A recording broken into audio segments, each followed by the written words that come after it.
Hello, boys and girls and babes. Welcome back to the Janaea Talks Caps podcast.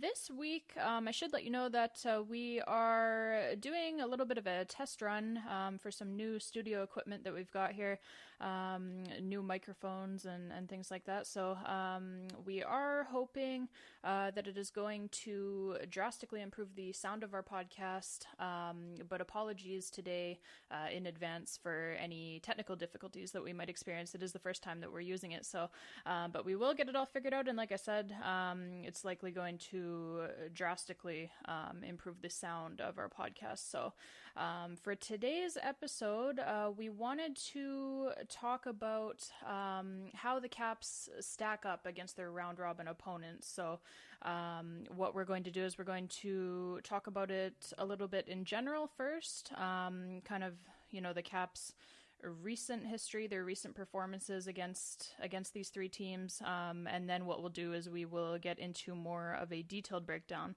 of exactly how the Caps stack up in different areas against each of these opponents. So the three teams that the Caps will be facing in the round robin are the Boston Bruins, the Tampa Bay Lightning, and the Philadelphia Flyers. They will be battling for seeding within the Eastern Conference for the Stanley Cup playoffs. So why don't we start with the two Atlantic Division teams?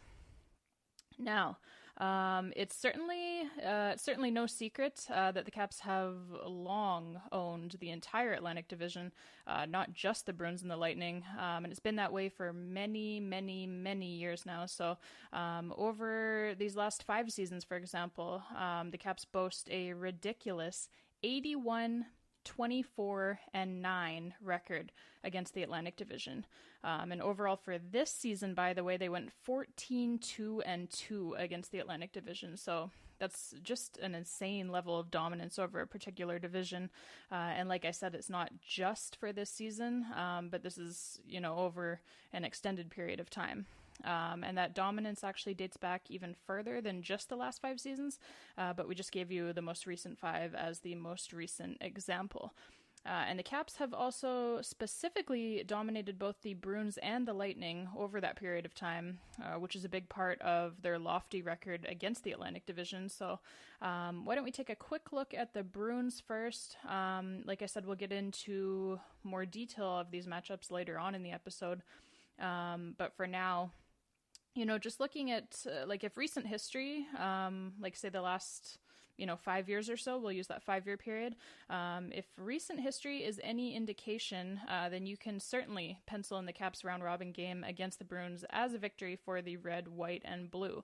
The Caps recently had the longest active win streak of any team in the NHL against any one opponent, beating the Bruins 14 straight times from March 2014 to February 2019, and outscoring the Bruins 52-21 in the process.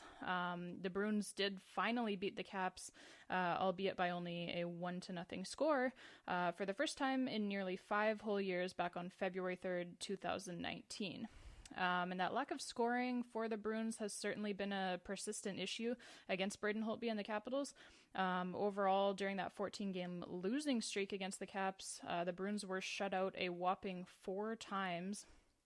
In those 14 games, there was actually one point at which Holtby posted 3 straight shutouts against them, which is, almost unheard of for any goalie against any one team. Holtby is a great goalie against any team, of course, but he definitely has the Bruins number as well. So anyways, overall, the Caps have won 16 of the last 18 straight up over the Bruins over the last 5+ years now. And the Caps also won the most recent playoff round between the two teams as well, which was, of course, back in 2012. Now, you may be asking why a playoff series from 2012 would still be relevant today, which is, exactly what I ask Bruins fans when they start talking as if their 2011 Stanley Cup win just happened yesterday. But that's, beside the point. It is relevant in this case because many of the main players for both teams in that 2012 series are still the main players for both of these teams today. In fact, the 3 Caps who really just killed the Bruins in that series were Alex Ovechkin, Nicklas Backstrom, and Braden Holtby. Maybe you've heard of them. They are the same three Caps who are, of course, still killing the Bruins today, 8 years later. John Carlson and Dmitry Orlov were both young then.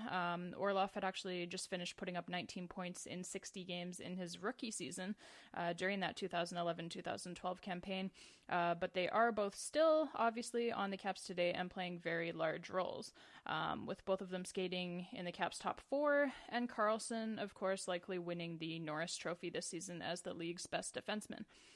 So anyways, the point is that for the Caps, the big names who won that 2012 series are the same big names who are still here, still wearing Capitals jerseys, and still winning a shitload of hockey games against the Boston Bruins.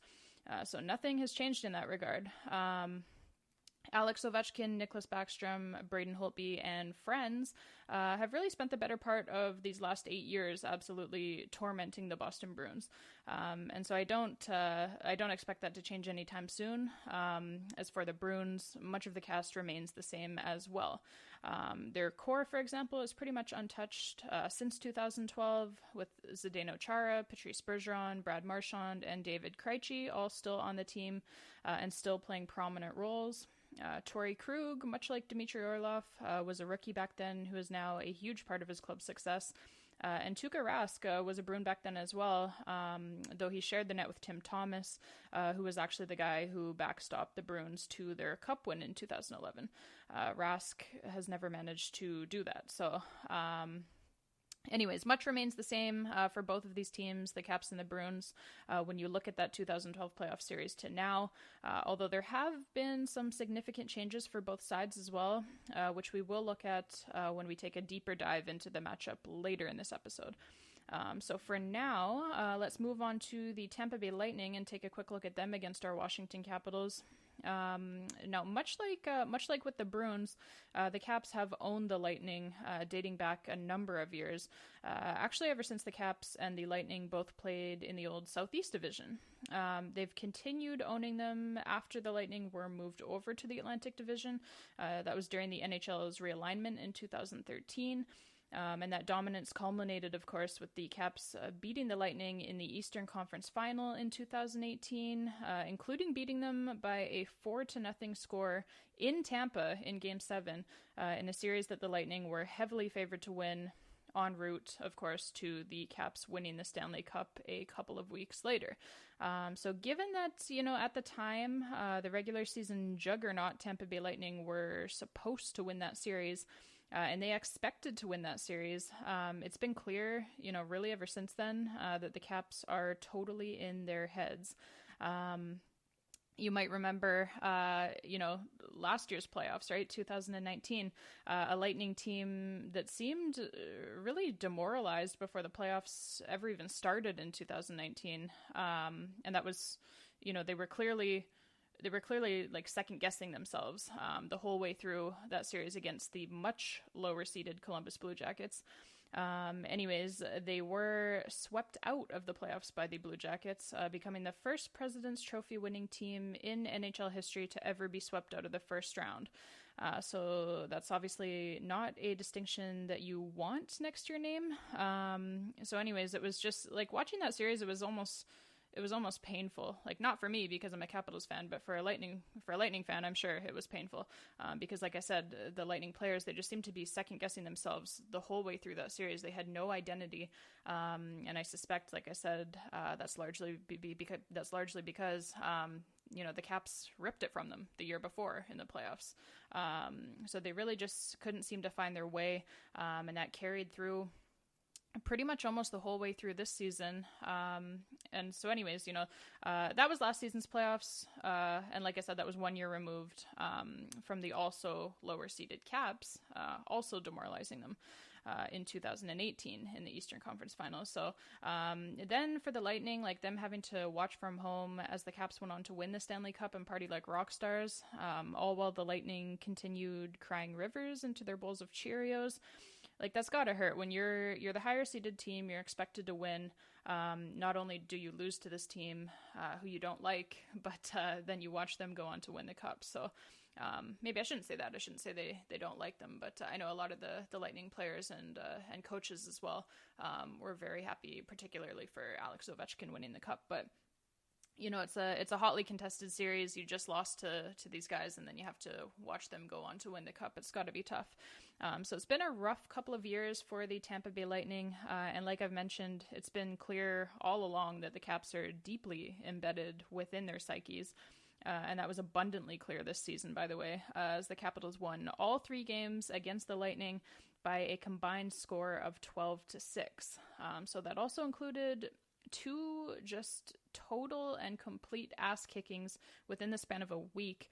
And if you watch those 2 most recent games, it wasn't just the fact that the Capitals won both of them. It was really the manner in which they won, as you could just see that the Lightning were totally defeated in trying to find an answer for the Capitals.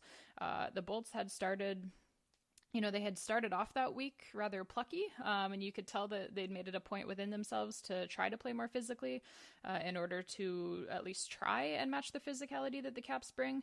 But they just couldn't do it. They don't have it within themselves, and the Caps hammered them, really. And suddenly, there were Bolts bodies flying everywhere and Capitals goals flying up on the scoreboard. And suddenly what had started out as the Bolts trying to prove a point, trying to prove to themselves that they can beat this Capitals team, it ended up proving the exact opposite.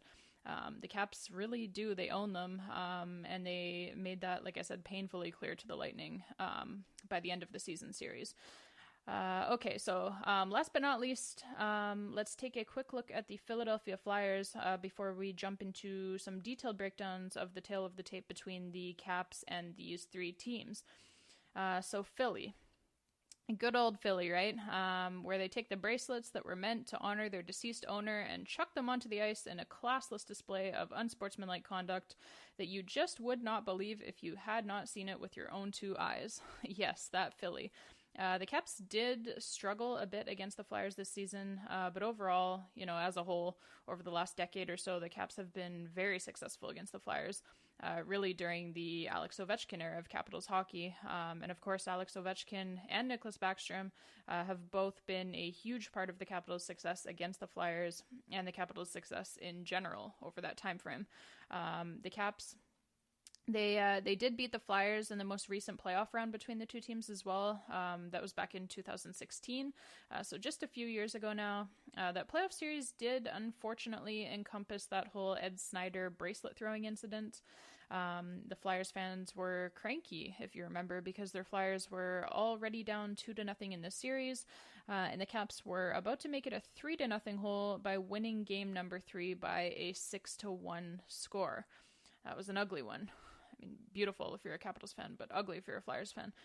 So the Caps would, unsurprisingly, go on to win the series. And just as is the case with the other 2 teams who are going to be in this round robin, the Bruins and the Lightning, the same key guys for the Caps who were killing them back then, Alex Ovechkin, Nicklas Backstrom, John Carlson in the Flyers' case, they are still the key guys who continue to rack up points against them today. So it would not be surprising at all to see that continue during this round robin. Although the Flyers, they shouldn't feel bad because those guys rack up points against pretty much everyone, so it's not just you who suffers. So at least, silver lining there. But anyways, that 2016 series, which will henceforth be known as Bracelet Gate, was actually the first time that the Caps and the Flyers, old Patrick Division rivals, it was the first time that they'd met in the playoffs since 2008, so in nearly a decade. So overall, I think the Caps are going to do well in the round robin. Of course, a lot in this unprecedented scenario depends upon which team handles the rust factor the best, right? Because, they've had a lot of time off. It's going to be a little bit different. So I think that's going to be a big part of it, is who can handle that the best. But let's take a look at why I think the Caps will do well in this round robin, shall we? So let's break it down. Okay, so the Caps versus the Bruins. We'll do that one first. So tail of the tape, we're going to, like I said, get into a more detailed breakdown of the matchup here, just looking at different areas. So First up will be the offense. Overall, when we look at the numbers, the Caps have a definite advantage on offense over the Bruins, both when it comes to simply the number of goals scored, and when it comes to having depth offensively throughout your lineup. Now, Bruins fans might be listening to this and thinking, hey, hold on a minute here. It sure feels like we scored a hell of a lot of goals this season, so what do you mean the Caps have a definite advantage? Well, yes, I am sure that it feels like you scored a lot of goals. And, relative to the rest of the league, you kind of did. But like when you were watching your Bruins play this season, you probably felt as if they were lighting the world on fire offensively, right? But if you felt that way while watching your Bruins, then let me ask you, did you watch any Capitals games this season? Because the Caps were a juggernaut offensively this season, as they have been, for so many years now. Overall, the Capitals, they finished second in the entire NHL in scoring, second only to the Lightning, by the way. The Caps averaged 3.42 goals per game, which was, like I said, good for second in the NHL. The Bruins, for their part, they finished ninth in the NHL, so still inside of the top 10, but not nearly up with the Capitals and the Lightning. The Bruins, they scored 3.24 goals per game. So the big difference between the two teams offensively, as I alluded to, is definitely the depth scoring of the Caps. So like when you look at both teams have extremely potent top lines. With Alex Ovechkin, Nicholas Backstrom, and Tom Wilson for the Caps, and Brad Marchand, Patrice Bergeron, and David Pastrnak for the Bruins. So Ovechkin and Pastrnak obviously will share the Rocket Richard Trophy this season, having tied for the NHL lead with 48 goals apiece. Although Ovechkin did score his 48 goals in only 68 games, whereas Pastrnak had already played 70 games at the time of the NHL's pause. But it doesn't really matter. The point is, both guys can score, and both of these top lines are electric. But where the Capitals do pull significantly ahead of the Bruins, however, is on the next three lines. So take Boston's top line, for example. The trio of Marchand, Bergeron, and Pastrnak accounted for more than 47% of Boston's goals this season. So, that sounds great until you realize that with the Bruins as a whole only having scored 227 goals through 70 games, which was good enough, like I mentioned, for ninth in the NHL. But that means that everyone else on that team is hardly scoring at all, right? Their bottom three forward lines combined with their defensemen scored a total of 120 goals this season through 70 games. So the Caps' bottom three forward lines, by comparison, had, together with what the defensemen contributed, they had already racked up 155 goals this season. And like I said, through just 69 games that the Capitals had played at the time of the NHL's pause on March 12th. So I mean, you really need to look no further, really, than the second lines for each team. Like, if you look at Boston's second line is Nick Ritchie, David Krejci, and Andre Kasha. So they had 29 goals total between the three of them this season. TJ Oshie, who is slotted in on the Caps second line, almost hit that number by himself this season, as did Jakub Vrana and as did Evgeny Kuznetsov. So the fact is, the Caps have three guys on their second line who would be top liners on most other NHL teams. But because of the Capitals' depth of talent, they play on the second line here. So the Bruins do not have a single guy on any of their bottom three forward lines who can match up with what a TJ Oshie and Evgeny Kuznetsov or a Jakub Vrana does on the score sheet. And never mind trying to match up with all three of them. So, but that's why the Caps are second in the entire NHL in scoring, because it's all four lines doing it. They have incredible balance, and the disparity continues between the Caps and the Bruins on the bottom two forward lines for each team as well. So overall, The Caps had gotten a whopping 143 points already out of their bottom two lines. Again, that's at the time that the season was paused on March 12th, so through 69 games played. And we also have to remember as well that I'm using Ilya Kovalchuk as a regular on the bottom two lines here, so he's taking up a spot, even though he had only played 46 games this season. So for him, his 26 points that he had likely would have been a lot more. Had he not spent a large chunk of this season languishing in Los Angeles. We've certainly seen what he's capable of when he's playing on a good team. Hell, even playing on a terrible team in Montreal, he was still great. He was Montreal's best player when he was there, so they just wouldn't let him on the ice in Los Angeles for whatever reason. Kind of seemed like, his coach there just kind of had a stick up his ass, but... Anyways, even with that, 143 points out of the Caps' bottom two forward lines. And their defensemen as well contributed a whopping 167 points to the offense this season through 69 games played. So, of course, it certainly does not hurt having the NHL's highest scoring defenseman, John Carlson, being on your side. That doesn't hurt at all. But all in all, that's a total of 310 points from the Caps' bottom two forward lines plus their defensive group. By contrast, the Bruins' bottom two forward lines put up 118 points, and their defensemen contributed 146 points. So that's for a total of 264 points through 70 games that the Bruins had played at the time of the season's pause. So basically, when you add all of that up, what you see is that when you look at the depth scoring disparities between the two teams, it is quite large. Like the Caps get about 20% more offensive production out of their bottom two forward lines and their defensive group, which, 20%, it might not sound like a big number, but it is when you're talking about scoring in the NHL.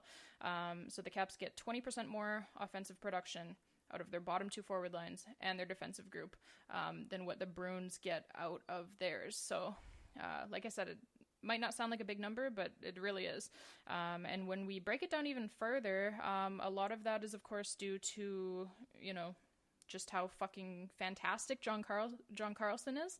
But a lot of it is also due to the fourth lines for both teams.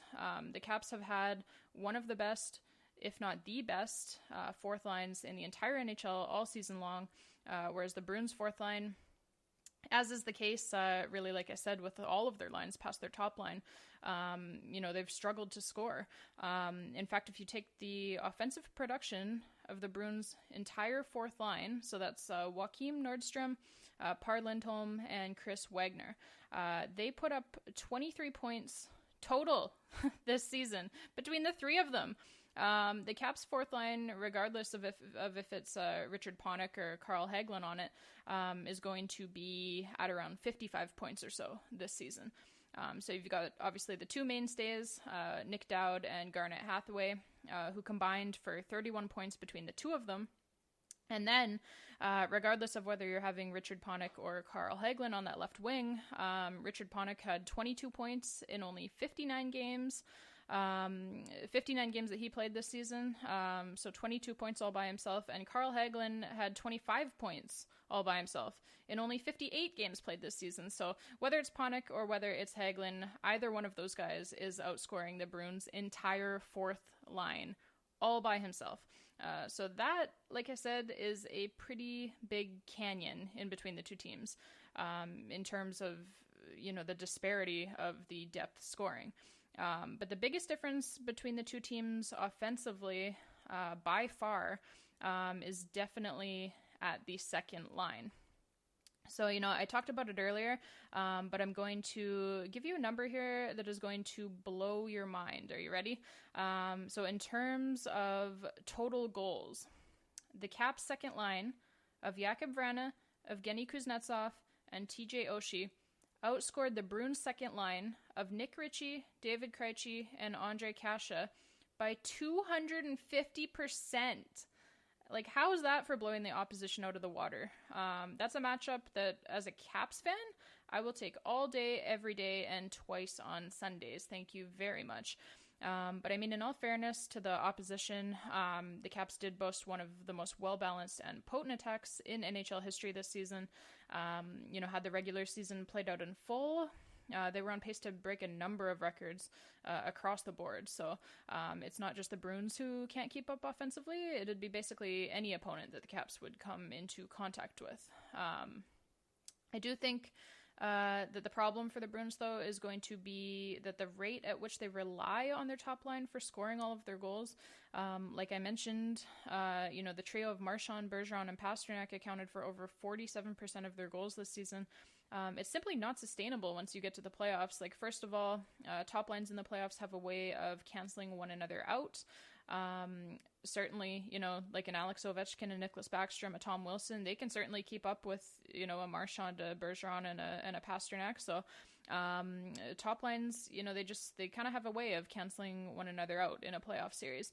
And so it frequently comes down to which team has the better production coming out of their, their second, third, and fourth lines. So, what we usually see is that the teams that are too top heavy, we call it, they rarely win 4 rounds in the playoffs. So I do think that this is going to be a problem for the Bruins because, second of all, like when you rely on your top line too much like the Bruins do, you run the risk of burning them out at some point as well, right? Like, and that point usually, unfortunately, has a habit of coming at the absolute most inopportune time. Like, say, in the Stanley Cup final against the St. Louis Blues, for example. So anyways, it might not hurt them during this round robin, but it'll definitely hurt them again once they get to the actual playoffs. And I think, their management, for their part, they know that it hurt them in last year's playoffs too, because they did make an attempt to fix it by shaking up their roster. They just, unfortunately, they just didn't do a very good job of fixing it. They shipped out some guys who couldn't score, and they brought back some more guys who can't score, like Nick Ritchie and Andre Kasha. Shit happens. So anyways, there's a few other differences between the Caps and the Bruins offensively. Namely that the Caps are much better than the Bruins offensively at even strength, while the Bruins make up some of those goals on their power play. So the Caps, let's just take a look at this here. The Caps scored 188 even strength goals through 69 games. That was good for first in the entire NHL. The Bruins, they scored 165 even strength goals in 70 games, good for 16th in the NHL. So 16th out of 31 teams, so the Bruins are by no means a juggernaut offensively at even strength. But where they do make up some ground, like I said, is on the power play, where they clicked at a 25.2% efficiency rate this season, which was good for second in the NHL. The Caps, on the other hand, frequently looked bored, I guess you could say, on their power play this season. But they do have the number 1 power play in the entire NHL over the last 5 years running, with all of the usual characters: Alex Ovechkin, Nicholas Backstrom, Evgeny Kuznetsov, John Carlson, and TJ Oshie. That's the group of 5, and the group has not changed, and neither has their ability to score a lot of goals, as is evidenced, obviously, by their even strength numbers. So I would still strongly advise the opposition to stay out of the box against the Caps, just in case they're suddenly not so bored now that we're getting to playoff hockey. But yeah, like I said, the Bruins definitely did have the better power play this season, and the Capitals were definitely the better team at even strength, at least offensively. But given that, like I said, we're heading toward playoff hockey, and it is a time of year where power plays are usually scarce, I would definitely give the offensive edge to the Caps, given that they've shown a superior ability to score at even strength, even when there are no power play goals coming. So when power play goals dry up, the Caps have shown that they can more than make up for it at even strength. The Bruins, however, sitting in 16th in the NHL in even strength scoring, they have not shown me that yet. So I'm definitely picking the Caps offense over the Bruins offense. And now we're going to shift our focus a little bit and take a look at the defense, as well as the goaltending for each of these teams, and see how they match up in these areas. So obviously, point blank, the Bruins defensively were the better team this season.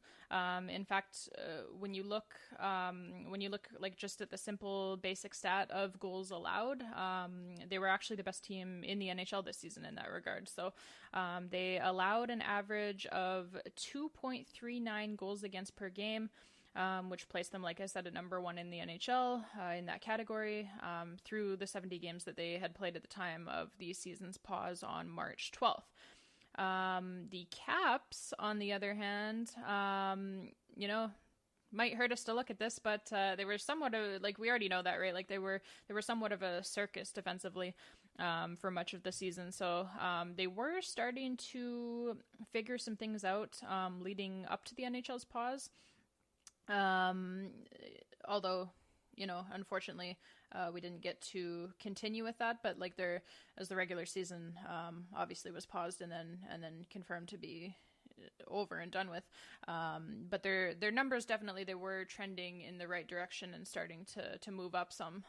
So overall, with the regular season, now, like I said, being declared over with, they finished middle of the pack for the regular season. 18th overall with a goals against average of 3.07. The Caps defense, really hasn't been the same ever since Todd Reirden took over as head coach, really. And I suspect that has, a lot less to do with Reirden being a bad head coach, and definitely more to do with the fact that Reirden was a great defensive coach. So, under Barry Trotz, Reirden was working almost exclusively on the defense, and so he got to devote all of his time and energy to that, and he was great at it, obviously, as we saw, and the Caps' defense was great as a result. So, proof is in the pudding there. Reirden, he was a great defensive coach, but now that Reirden is the head coach, he doesn't have that same time and that same energy to focus solely on the defense, and so with Reed Cashman taking over that position and that responsibility by extension, the defense has certainly suffered. So the good news is, because I'm a good news type of person, that for next season, Cashman has been hired as the new head coach of the men's hockey team at Dartmouth College. So that's, obviously great news for him personally and great news for us as well, because it means that he won't be behind the Capitals bench anymore. So hopefully the new guy here will do a better job, whoever he turns out to be.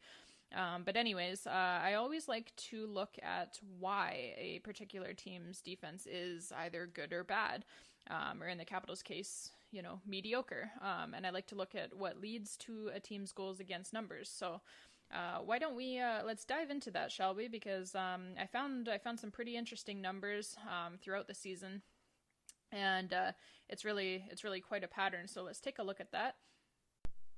So in the case of the Boston Bruins, it's really quite interesting because their success at keeping the puck out of their own net, definitely when you actually dive into the numbers, it definitely has a lot more to do with their goaltending this season than it does with their actual defense.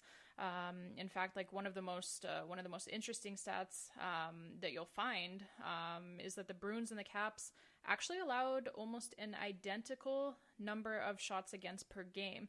And they were both pretty good at it, by the way. Like the Bruins allowed an average of exactly 30 shots against per game, which was good for 8th in the NHL, while the Caps allowed an average of 30.2 shots against per game, which was good for 9th in the NHL.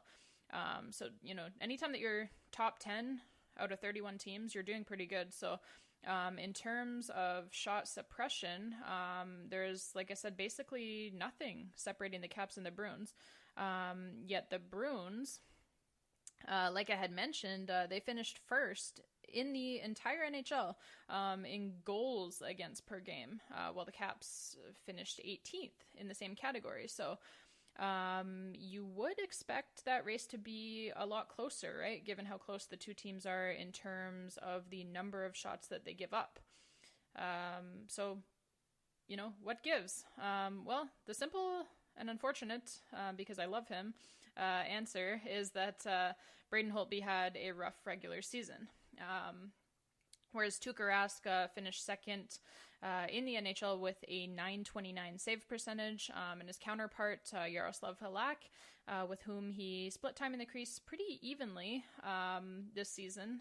They both started, almost an equal number of games. I think it was like 41 games for Rask and 31 for Halak or something like that. I don't have it in front of me, but they spent time pretty evenly in the crease. It was split pretty evenly down the middle. So Halak, anyways, he finished 12th in the NHL with a .919 save percentage. Braden Holtby, like I said, he struggled mightily. I almost don't even want to give you these numbers because, like I said, I really do love him. But he finished 51st in the NHL with an .897 save percentage. So while, that was still higher for the season than that of names such as, Nashville's Pekka Rinne and Minnesota's Devin Dubnyk, it's still certainly nothing to write home about. And it certainly helps explain why the Caps, even while finishing on par with the Bruins as a top 10 shot suppression team, somehow managed to finish 18th in goals against, while the Bruins finished first in the same category. So, like I said, you can't just look at goals against. Like, you kind of have to dive into the numbers to see why they got there. And what we find out is that, in terms of the actual defense of the two teams, the Caps and the Bruins, there's really not that much of a difference. The biggest difference this season came in net for both teams. So I thought that was pretty interesting. And, while Caps rookie netminder, Ilya Samsonov, he did help to make up for some of Holtby's struggles by posting a 2.55 goals against average and a .913 save percentage of his own. But he just simply, he didn't get enough starts in order to really move the needle in terms of the Capitals' season statistics. So, Rask and Halak, like I said, they were both outstanding this season, which is why they are deservedly taking home the William M. Jennings Trophy. But, for Rask and or Halak, what I really want to see from them is whether or not they can keep up that level of play once we get to the playoffs. Because so far in their careers, and they're both in their mid-30s now, so far in their careers, unfortunately for them, they have not been able to. They haven't been able to turn regular season excellence into a Stanley Cup championship. So until they're able to do that, I don't know about you guys, but myself, I will always take Braden Holtby in the playoffs. I'll take Holtby over Rask. I'll take Holtby over Halak. I'll take Holtby over anyone and everyone. Because sure, he had a rough regular season, but he had a rough regular season in 2017-2018 too, and we all remember how that one turned out, right? Kind of hard to forget. So, in fact, he actually had an even worse regular season in 2017-2018 than what he was having this season. And, a lot of people seem to forget that. So, and all he did at the end of that 2017-2018 season was lift the Stanley Cup. So, until either of Rask or Halak have led their team to a cup win and not choked it away in the Stanley Cup final or at any point before then I am always going to say Holtby has the advantage. And you can disagree with me if you want, but you'd be wrong because the Stanley Cup ring speaks for itself. I know Rask technically has one from 2011, but he didn't play a single game in those playoffs, so it doesn't really count. Anyways, these things like, being a goalie who is, historically throughout your entire career, just really stellar in the playoffs, such as Holtby is. His playoff numbers are just incredible, versus being that goalie who's always really good in the regular season but hasn't been able to go all the way in the playoffs and win the whole thing. These things, they're probably not going to matter in the round robin, like I said, but it does matter once you get to the actual Stanley Cup playoffs. So anyways, wrapping up the defense and goalie category here. The Caps and the Bruins are pretty even on the penalty kill, where the Caps successfully killed off 82.6% of their opponent's power plays, which was good for 6th in the entire NHL, and the Bruins killed off 84.3%, which was good for 3rd in the NHL. So the Bruins, their goals against at even strength definitely gives them the edge on defense overall. Both teams, like I said, very good on the penalty kill, but the Bruins much better at keeping pucks out of their own net at even strength this season. And like I said, it was largely due to their goaltending versus the Caps goaltending during this regular season. But pucks in the net are pucks in the net. It doesn't really matter how they got there, right? So we have to give the edge to the Bruins on defense overall. And as for the edge in goal, like I said, it really depends on the scenario for what you're asking me.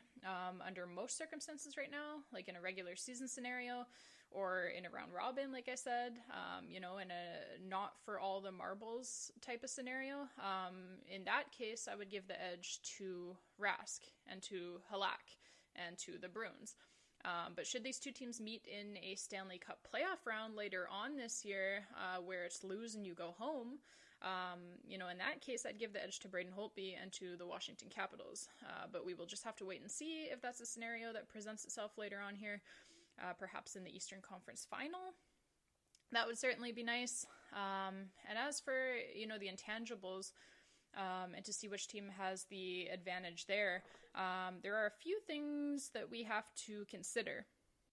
First of all, we do know that overall, the Caps have certainly had the Bruins number in recent years, right? We know that they've won 16 of their last 18 games straight up against the Bruins, including, by the way, 2 of 3 this season. Granted, the Capitals' single loss to the Bruins this season was an ugly one, losing 7-3 in Boston just before Christmas. Though it should be stated that the Capitals did actually outshoot the Bruins by a whopping 42-17 counts in that game. And so, the Caps, they likely deserved a far better fate than what they got in that one. It was simply one of the rare times that Braden Holtby was having an off game against the Bruins. And, by rare, I do mean literally never happens and literally will likely never happen again. So don't get too used to it, Bruins fans. But anyways, when you look at that one game, it was really nothing more than just a blip on the radar when you look at the overall performances of these two teams and of these players against one another over the course of, like I said, the last several years. So Braden Holtby, as we know, has been hugely successful against the Bruins as a whole over the course of what's now, like I said, a very large sample size, dating all the way back to 2012. That playoff series that Holtby was forced to come in and play against the defending Stanley Cup champion at the time, Boston Bruins. I don't know if you guys remember, but both of the Caps goalies actually got hurt and were unable to play in that series, so they had to call up Braden Holtby from the Hershey Bears, and he came in, took the playoffs by storm, and the rest is history. So he knocked out the Bruins, defending Stanley Cup champion Bruins, out of the playoffs, and really ever since then, he's just owned them. So anytime that you've won as a team 16 of 18 against any other team, and your goalie, as well, frequently shuts them out, and certainly none of your players have any trouble at all scoring on either of Rask or Halak. Anytime that you have all of those truths coming into play, then certainly the Caps are holding a significant psychological advantage over the Bruins. And the Bruins have admitted as much too, by the way, saying that the Caps and Holtby are totally in their heads at this point. So when you look at the other intangibles, right, like the Bruins are definitely better on face-offs. That's one thing that they're definitely better at. There's no question there. Big part of that obviously being Patrice Bergeron. The Caps are, for their part, definitely the bigger, meaner, tougher team. There's no question there. The Caps hit more and they hit harder, and they've just simply got the bigger, stronger, meaner players. There's really not a team in the NHL that can match up physically with the Caps, and that does include the Bruins. So the intimidation factor is definitely working in the Caps' favor. But again, that's not just true against the Bruins. That's going to be true against anyone that the Caps face. And I did say I was going to look at what has changed for both of these teams since that 2012 playoff series as well. And I would probably say that the intimidation factor, the physicality, the toughness, would probably be one of the biggest things that has changed for both teams. And that's because when we look at the rosters for both teams, while the core of the team, the star players, have remained mostly the same for both teams, the supporting cast has changed dramatically for both teams. The Caps have not only gotten, overall much better, but also much bigger and much tougher since then, which has been a big part of their sustained success against the Bruins and against the rest of the NHL, the entire NHL, over the last 5+ years. So some of the big personnel changes that the Caps have made since that 2012 series include drafting Tom Wilson, who they developed and who is now the best and the most feared power forward and power puncher in the NHL. They traded for TJ Oshie back in 2015. Obviously, drafting Evgeny Kuznetsov and developing him and eventually bringing him over from Russia has been huge for the Caps' success, as has drafting and developing a guy like Jakub Vrana. And the Caps have always made sure in recent years to have, not just the Tom Wilsons and the Alex Ovechkins throwing the big thunderous body checks, but they've made sure to cultivate that physical style of play as a team identity. So they've found skilled players like the TJ Oshies who can play that physical style and play it well while still scoring tons of goals. So in terms of the lower spots in the lineup as well, the third and the fourth lines and on the defense as well, they've made sure to always find those role players who play that tough, hard-hitting, in-your-face, agitating style of hockey as well, while still being able to skate as well, which is of the utmost importance. I'm looking at you, Ryan Reeves. So anyways, in recent years, really ever since Brian McClellan took over as general manager, the Caps have always made sure to have a staple of those guys. Role players who can play and who love to play that tough style without sacrificing anything in the way of actual hockey talent, which, like I said, is very important. So some good examples in recent years are like a Devontae Smith-Pelly or a Brooks Orpik from the Cup-winning team, or like a Garnet Hathaway or Brendan Dillon or a Radko Gudas from this season's team. Guys who, are tough as nails and will knock your lights out, but who are still good enough at the actual hockey part of the game that you can put them out there for a significant amount of minutes per game. So, i.e., not a Ryan Reeves type. He would not make the cut under that criteria. So for the Bruins part since 2012, their biggest change is probably that they've swapped out Milan Lucic for David Pastrnak up front, which obviously sounds good when you hear it today, given what Milan Lucic is nowadays. He really, left his prime in a hurry. But when you're comparing the 2012 Bruins to the 2020 Bruins, would you take 2012 Milan Lucic over 2020 David Pastrnak? Because I would, if we're talking playoff hockey. Because you see, like, while a 2020 David Pastrnak is certainly good for the finesse factor, it's also a bad trade-off in that now you have absolutely no one even close to matching up with say, like a Tom Wilson. And as such, the Bruins have become a lot easier to intimidate over the course of these last 8 years since 2012. So for me, I would say a Milan Lucic in his prime is definitely more valuable than a David Pastrnak when it comes to playoff hockey anyways. And that's evidenced by Pasternak's Houdini-like disappearing act in last season's Stanley Cup final, when the physicality of the larger Blues was really, really on display in that one. So my point is that the Bruins, they were considered to be the tougher team in that series against the Caps back in 2012, right? Whereas no one in their right mind would say that now, not with the lineups for these two teams and the styles that they each play. And if you did say it, you would be laughed at and probably asked what you're smoking today. So, but anyways, this should, for the round robin, and certainly if we get there, if we get it in the playoffs, which I hope we do, because this should be a great matchup. So I'm kind of sad that for right now we do only get to see it for a single round robin game, and not for a full 7-game series for all the marbles. But alas, we haven't had hockey for months, so we can't be greedy, right? We'll take what we can get at this point. But yeah. It should be an evenly matched affair between two great teams.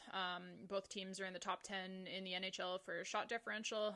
The Bruins' great goaltending and resulting NHL leading goals against average led to a great goal differential. Even though their goals for, especially at even strength, like we talked about, was just average. The Caps, on the other hand, scored more goals than everyone not named the Tampa Bay Lightning. So it should make for a very interesting matchup given the strengths of each team. The Caps have the better offense. The Bruins have the better defense. Whose strength is going to win out? And like I said, I really do hope that we don't just get to see this for the round robin, but hopefully these two teams will meet at some point during the Stanley Cup playoffs for a 7-game series. But that's going to be all for today, folks. We've run out of time for today, so on next week's episode, we're going to be doing our in-depth breakdown of the matchups between the Caps and their other two round robin opponents, the Tampa Bay Lightning and the Philadelphia Flyers. We decided to obviously break these episodes into two parts because it is a lot to talk about. And, it's a lot of information when you're doing matchup previews, assuming, that you want to do it properly and give the fans everything they want to know, which we most certainly do. So anyways, tune in again next week, and we'll break it down for you, Caps versus Lightning, and Caps versus Flyers. Until then, thank you all so much for being here with us today. Thank you for listening. Send us your comments or questions if you have any, or if you have anything that you want answered on our next episode. And don't forget to subscribe to our podcast if you haven't already as well. Share it with your friends, with your family, with everyone, really. Why not? We're on Apple Podcasts, on Spotify, on Google Podcasts, on iHeartRadio, on Stitcher, on TuneIn, on Podcast Addict, basically anywhere and everywhere that you would get your podcast from, we are on there. So subscribe, share, leave us a review if you feel so inclined. I always do love reading the reviews, and I do read every single one of them. I really do. Like our Facebook page as well, if you have time. We've got lots of stuff on there, not just our podcast, by the way, but lots of memes and snark as well. And we are going to get back to doing some YouTube videos here shortly as well, now that we're getting closer to actual hockey being played. So those will be available on our Facebook page as well as on our YouTube channel, of course. The Facebook page is Janae Talks Caps. The YouTube channel is also Janae Talks Caps. We use the same name across everywhere, across Facebook, across Instagram, Twitter, YouTube. We wanted to make it really easy for you guys. Follow along, share your thoughts if you like, and let's have some fun. We're inching ever closer, like I said, here to having some actual, real live hockey to talk about again. We've got lots of exciting things coming up. So it's really, it's exciting times here right now, folks, and I hope that you will all be along for the ride. So until next time, babes, stay classy, and as always, let's go Caps.